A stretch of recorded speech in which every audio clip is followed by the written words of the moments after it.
Hi, my name is Alfred Jeffries, and I will be your worship partner today, and I want to welcome you to Westminster. Please note that the service is being recorded. Let's also welcome to Westminster guest worship leader, Karishma Gottfried. Karishma Gottfried is a young adult raised in the Unitarian Universalist Fellowship in Corvallis, Oregon, and a junior studying religion at Wellesley College in Massachusetts. She recently was one of the panelists for the 2021 Sophia Lyon Foss Lecture and currently serves the Sanctuary Boston as Campus Ministry Coordinator. Our chalice lighting marks the beginning of our worship service. I will light mine and share our reading. Then I invite you to light yours if you have one. And if you like, you may use the chat to post the name of the street where that chalice was lit.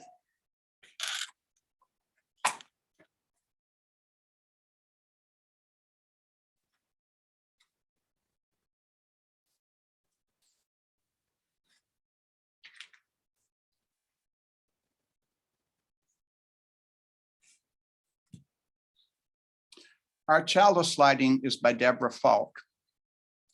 The chalice lit among us is a beacon of hope in a world in crisis, a beacon of possibility made manifest in community, a beacon of warmth through our interconnections, a beacon of light illuminating our shared wisdom, and a beacon of connection by our being together.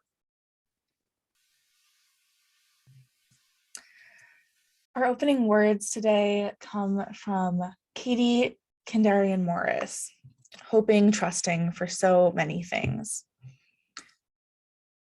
Here we have come into this sacred space, quieter now with our readiness, hushed voices, hoping, trusting for so many things, for connection, for communion,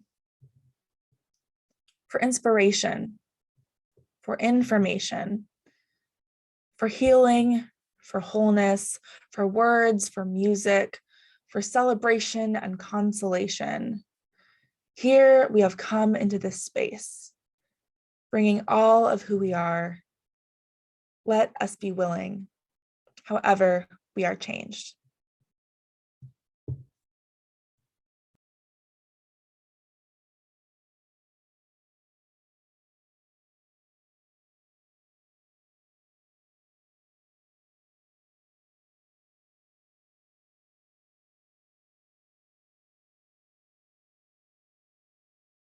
This joy that I have, the world didn't give it to me. Oh, this joy that I have, the world didn't give it to me. Don't you know that this joy that I have, the world didn't give it to me. Oh, I said the world didn't give it, the world can't take it away. Oh, this strength that I have, this strength that I have, this strength that I have.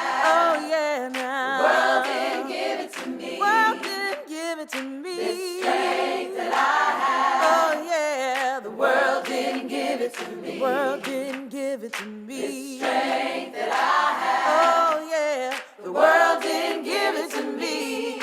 Oh, I said the world didn't give it. The world can't take it away. Oh, this love that I have. This love that I have. Oh, yeah, now. The world didn't give it to me. The world didn't give it to me. This love that I have. Oh, yeah. The world didn't give it to me. Don't you know that this love that I have, yeah, the world didn't give it to me.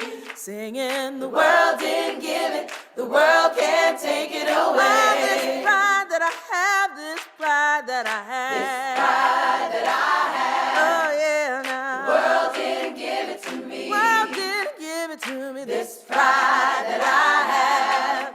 I said the world didn't give it to me. Don't you know that this pride that I have, yeah, the world didn't give it to me. Oh, I said the world didn't give it, the world can't take it away. All this peace that I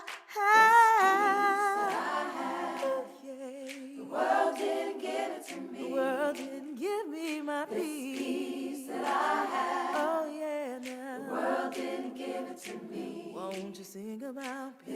This peace that I have. Oh yeah, now. The world didn't give it to me. I said The world didn't give it. The world can't take it away. all this joy that I have, this joy that I have. This joy that I have. Oh yeah, now. The world didn't give it to Said me. the world didn't give it to me. This joy No, I said the world world didn't give it to me. Don't you know that This joy that I have, the world didn't give it to me. oh, I said the The world didn't give it, the world can't take it away. world didn't give it and the world can't take it away. The world didn't give it, the world can't take it The world away. didn't give it and the world can't take it The away. world didn't give it, the world can't take it The world away. didn't give it and the world can't take it away. The world didn't give it, the world can't take it away.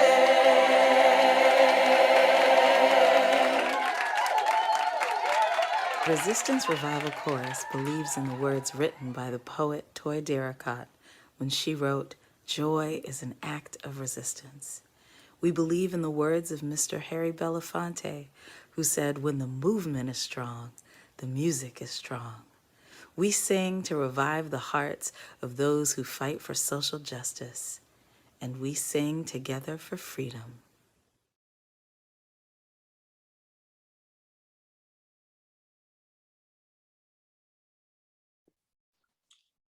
Let us join together now in our unison affirmation. Love is the spirit of this church and serves its mission. This is our great covenant, to dwell together in peace, to seek the truth and love, and to help one another. Here in this community, we are here for each other in a whole host of ways.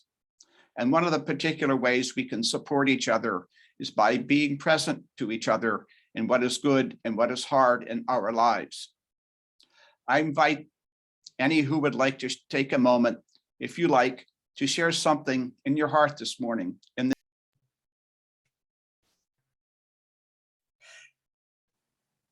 Spirit of love and life, unity that connects us. May we be filled with loving kindness. For friendships, those that bring us strength and love. For friends who are going through hard times, and dear ones who have left this life. For new lives arriving each day and bringing new joy to our families. For communities and neighbors that keep us safe. Let us remember that each of us comes to this space with a life lived, a life we get to see only a glimpse of.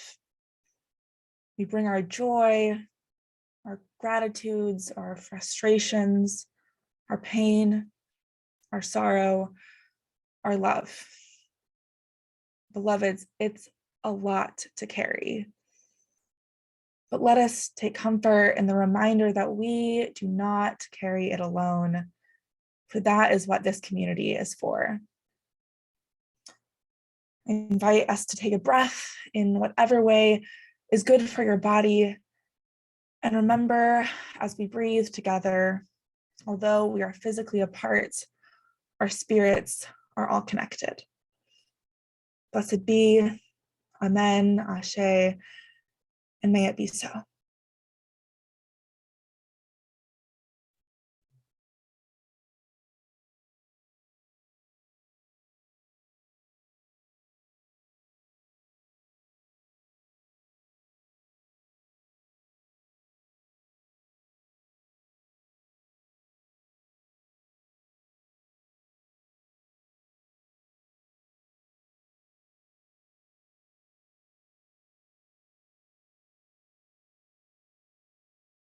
Let's start with "May I Be Filled." And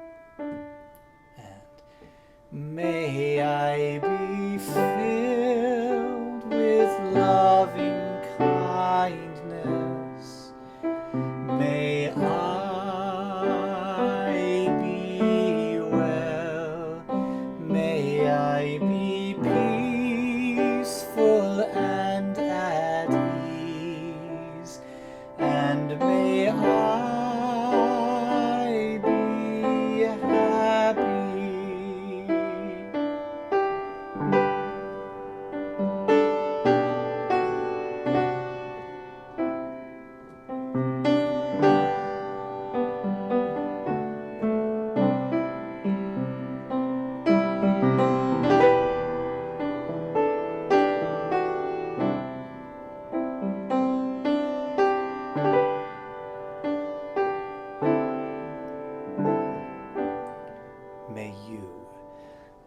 May you be filled with loving kindness. May you be well. May you be peaceful and at ease. And may you be happy.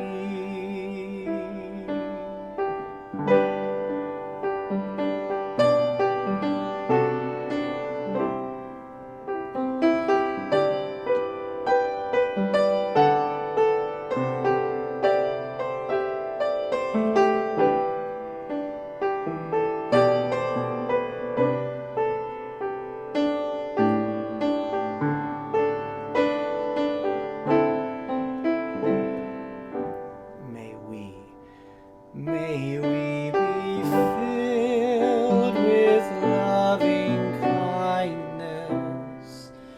May we be well. May we be peaceful and at ease. And may we be happy.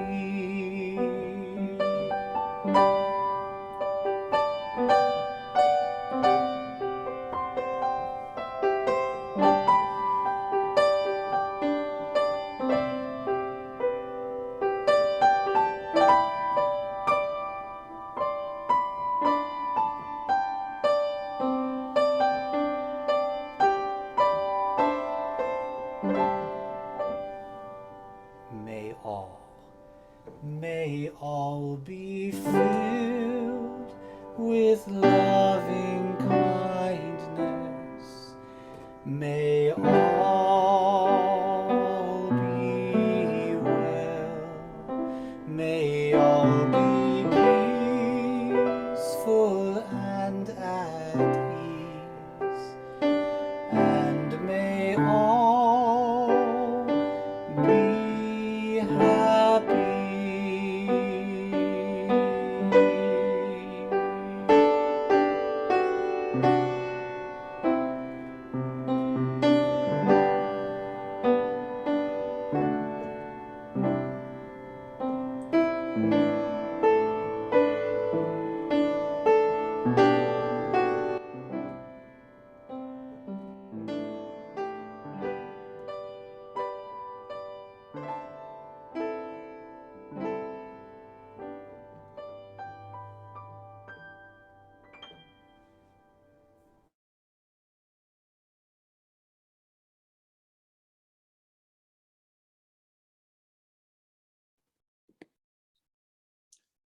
Our February share of the plate recipient is the College Crusade.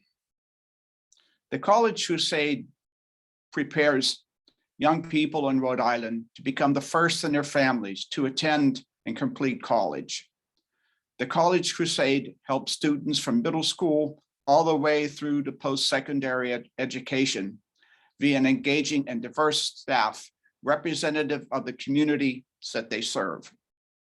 The goals are to address barriers to education and economic empowerment. The other half of the offering goes to support the good work of our community. You may donate in the link that is now being posted in the chat. The offering will now be given and received with gratitude.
This responsive reading is based on James Luther Adams' essay, Guiding Principles for a Free Faith. We gather as Unitarian Universalists to understand, articulate, and live our liberal religion. David brought down the giant Goliath with 5 smooth stones, but we use our 5 smooth stones to build a more just, loving, and free world.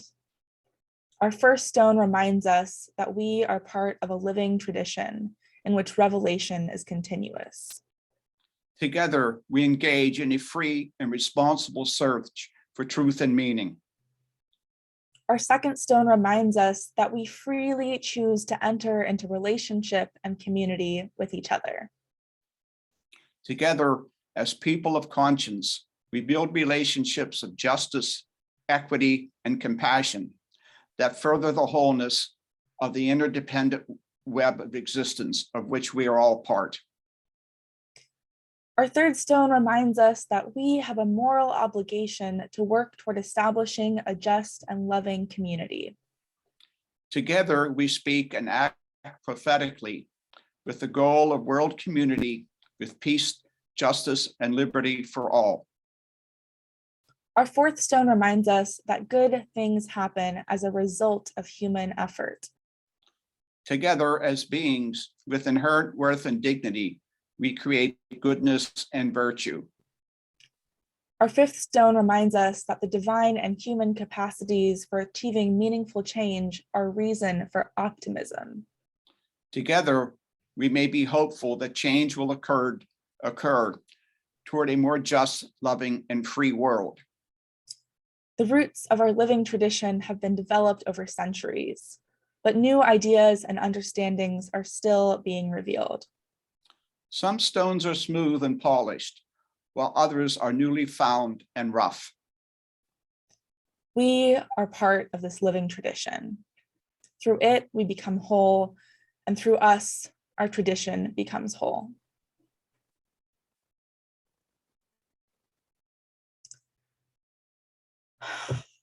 Well, good morning, everyone. It's so lovely to be here with you all in this virtual space. I am so honored that I get to spend this Sunday and next Sunday with you. And, there's been a lot of challenges to virtual Unitarian Universalism, but as a young adult who lives across the country from her home congregation, and my busy schedule and lack of a car prevent me from going to church most Sundays. So it's really nice to be here with you all on Zoom. Now, a mentor of mine, Bart Frost, always told me that every church is my church. And I believe it.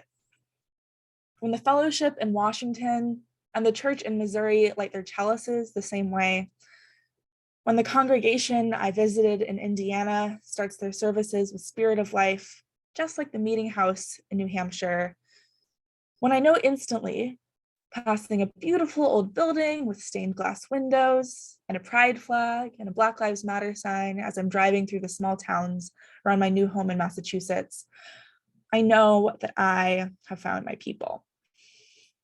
While I miss visiting congregations in person, I still get that feeling that I am home every time I log onto Zoom. When we light a chalice, when we proclaim that love is the spirit of this church, there is something that binds us together.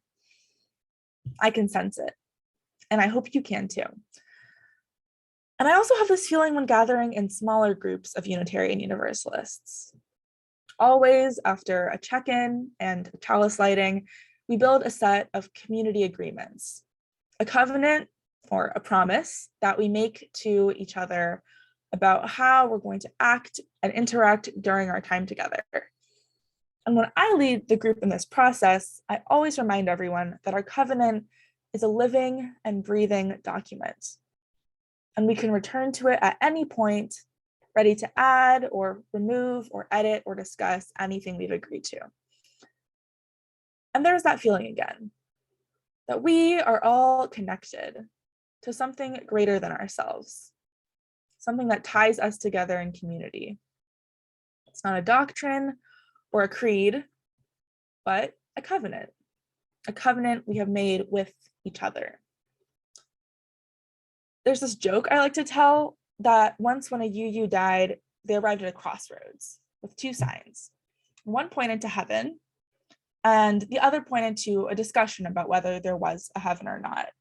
And without any pause, the UU went right down the path towards the discussion about heaven. We love a good theological debate. Challenging the dominant theological beliefs is a part of our heritage as Unitarian Universalists. And it's why we say that Unitarian Universalism is a living tradition. We aren't tied to any past revelation or sacred text as the be-all end-all for our faith.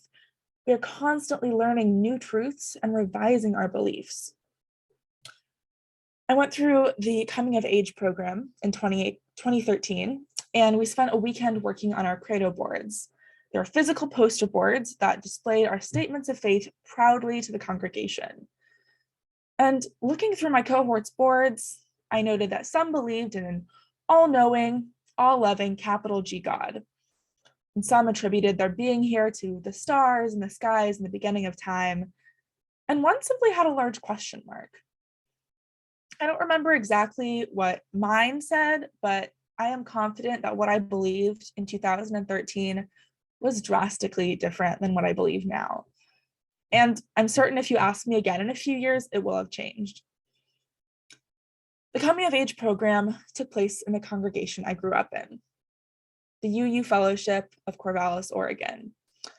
I don't know how much you know about West Coast Unitarian Universalism, but here's the short story. So unlike the Westminster Unitarian Church, which was established in 1828, my fellowship, note, not a church, was built in the 1960s, shortly after the merger of the Unitarians and the Universalists. And like the West Coast in general, my community, very laid back. For years, I thought the phrase Sunday best was made up because my Sundays consisted of comfy pajamas and open-toed shoes. And the word God, not spoken within the walls of the UUFC. I don't remember us talking about the Bible in my religious exploration classes, but to be fair, there's a good chance that I missed that year because I hated going to church when I was younger.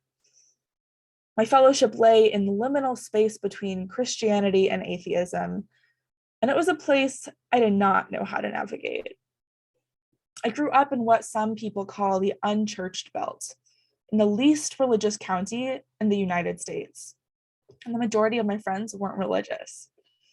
On Sunday mornings, you had a better chance of finding someone on the bleachers of a soccer field than in the pews of a church.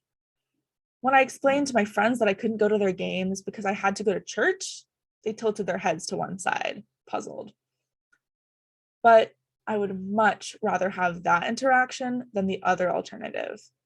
The one where my few Christian friends would ask me which church I went to, and I'd have to explain that, no, it wasn't that type of church. Actually, it was a fellowship, and yes, we celebrated Easter, but it was really more about the Easter egg hunt. We didn't do the whole Jesus thing. And it wasn't until this year in my introduction to the New Testament class that I actually read the Gospels, and even now I've only read Matthew and Mark. And I am by no means an expert on Christianity as much as I am fascinated by it. But I've begun research for my thesis on the development of Unitarian Universalist theology, and I've come to appreciate how important Christianity, as well as the other Abrahamic religions, have been in the development of our faith today. We come from a tradition of heretics. Depending on your perspective, that might be a dirty word, or one that fills you with empowerment. It comes from the Greek heretikos, meaning able to choose. And for those who use the word heretic negatively, it's because in their opinion, that choice is wrong. But for Unitarian Universalists, being heretics is a part of our history. The beginnings of both Unitarianism and Universalism in America both emerged from theological disputes with Protestant Christianity.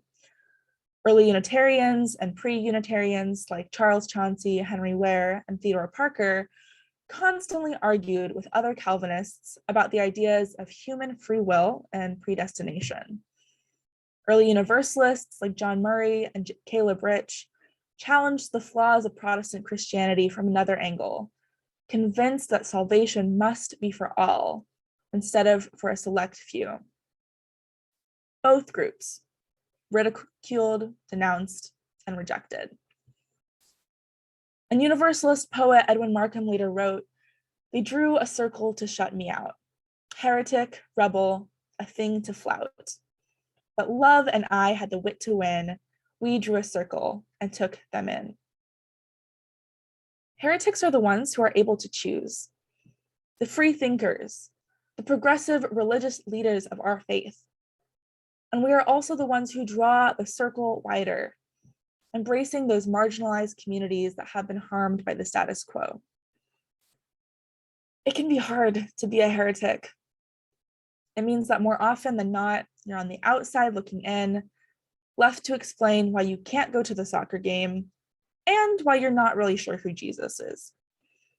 Heretics, at least my type of heretics, are a part of what I like to call the religious left.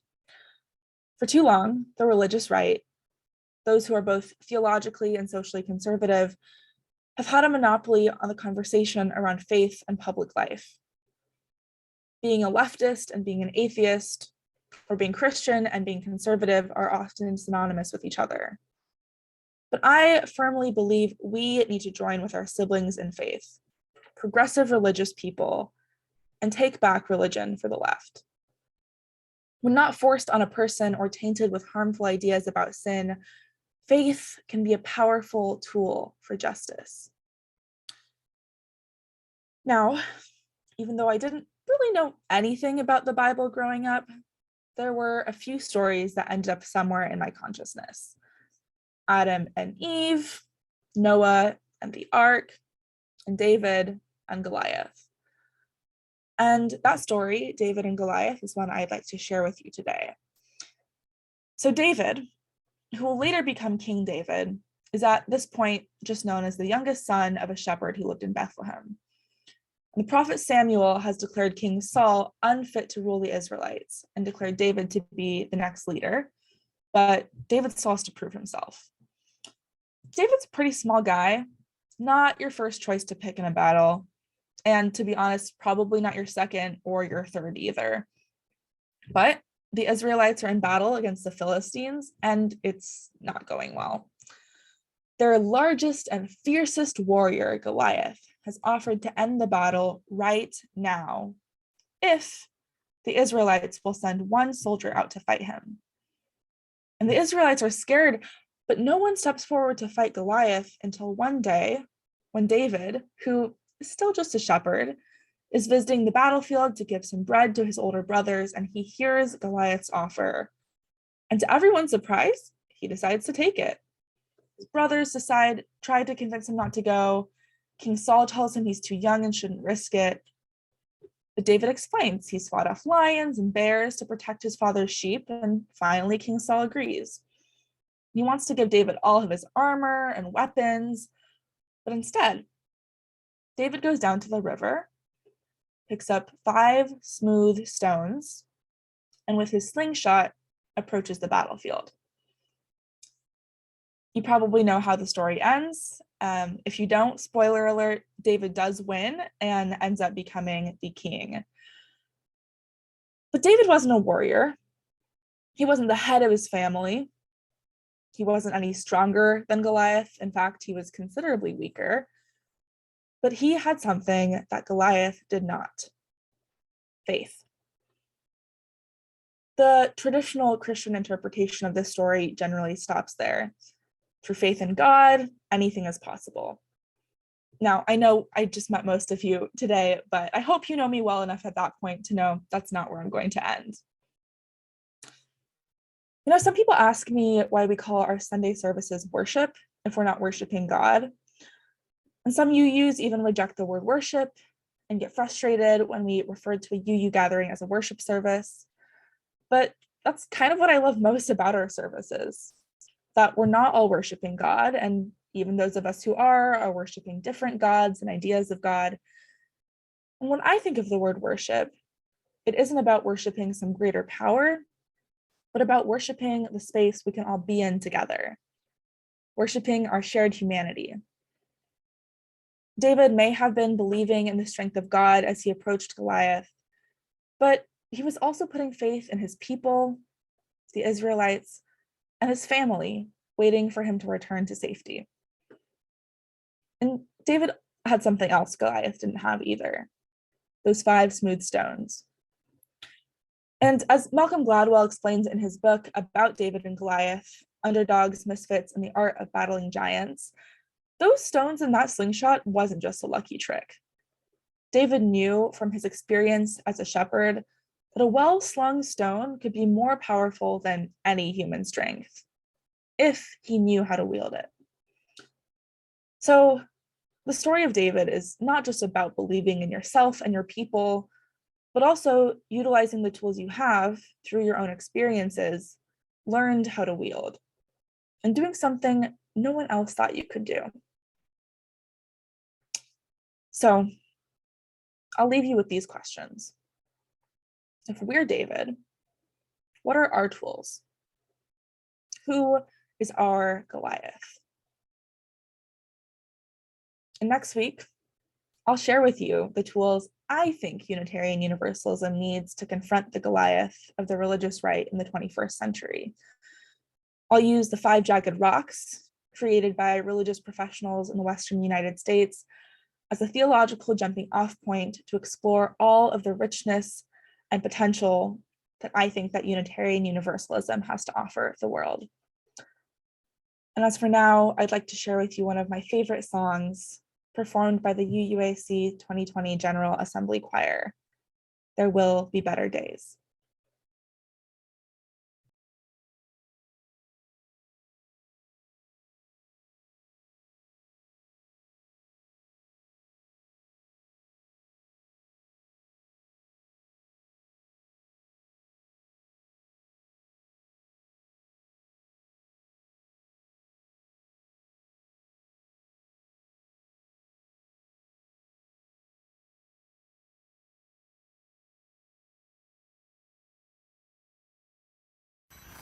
There will be better days.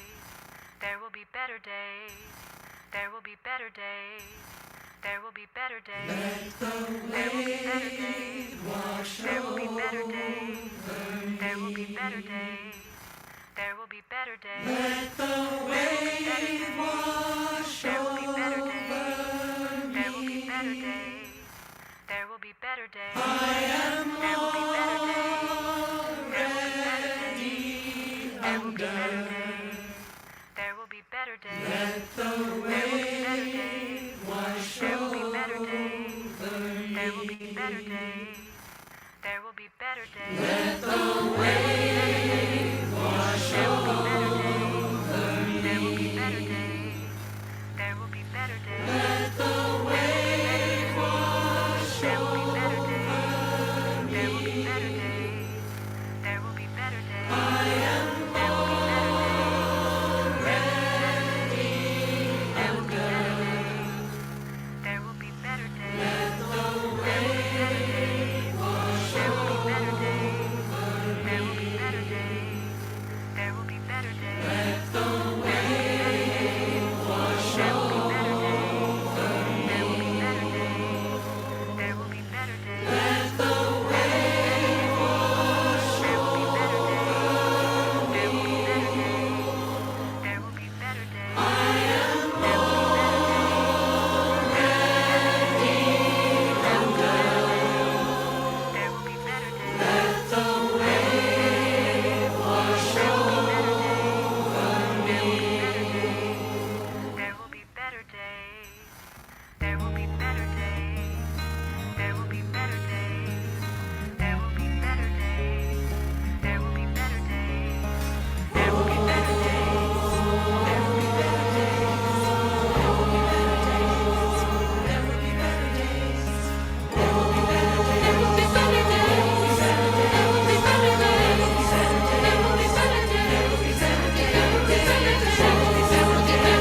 better days. There will be better days. There will be better days. There will be better days. There will be better days. There will be better days. There will be better days. There will be better days. There will be better days. There will be better days. There will be better days. There will be better days. There will be better days. There will be better days.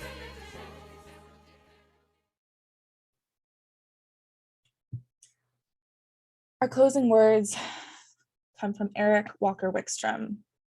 The purpose of this community is to help its people grow. If you are who you were, and if the person next to you is who they were, if none of us have changed since the day we came in here, we have failed. The purpose of this community, of any church, temple, sendo, mosque, is to help its people grow. We do this through encounters with the unknown, in ourselves, in one another, in the other, whoever that may be for us, however hard that might be, because these encounters have many gifts to offer. So may you go forth from here this morning, not who you were, but who you could be. So may we all.